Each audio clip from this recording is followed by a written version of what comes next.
Guys, welcome back to my channel again. So today's video, gawa tayo ng tutorial about STCPay user. So ayan, magawa tayo ng tutorial na how to add the beneficiary. Paano nga ba guys? Since na-open na natin yung ating STCPay, so hintayin natin siya kasi naka-loading pa. Okay, so nag-open na.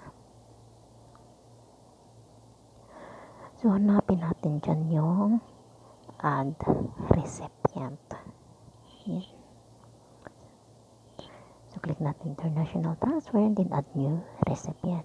So, sa add new recipient, makikita nyo guys yung full name. So, pangalan niya, middle name, at saka yung apelyido.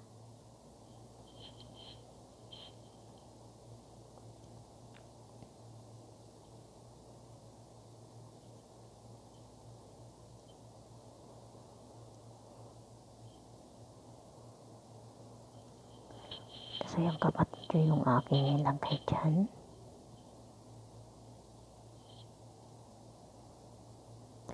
And then, select natin yung Philippines. Depende guys kung saan bansa ka or taga saan ka rin. So, and then, may choices tayo kung saan natin ipapadala.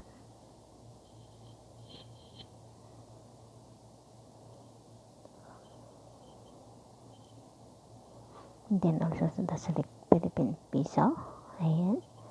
And then, dito sa taas, kailangan talaga full name. Hindi pala siya pwedeng, ano lang yung first letter lang siya. So, kailangan buo talaga siya.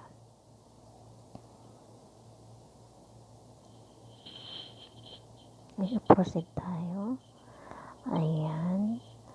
Do you know the reserve nationality? Yes. Do you know reserve age? Yes. And since 30 siya, so nilagay ko dyan na is 30 years old.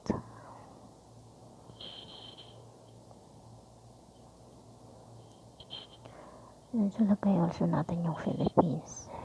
Yung reserve nationality. Yung bansa ng taong tatanggap. So, Philippines yung nilagay ko dyan. So, continue lang natin.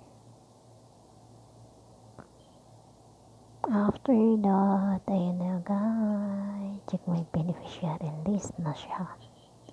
Okay, so ayun na. Dumating na yung ating code. I-confirm natin yan from STCPay. And then, ipa-follow lang natin kung ano yung sasabihin ng operator. And then, i-press for activation ng ating new recipient.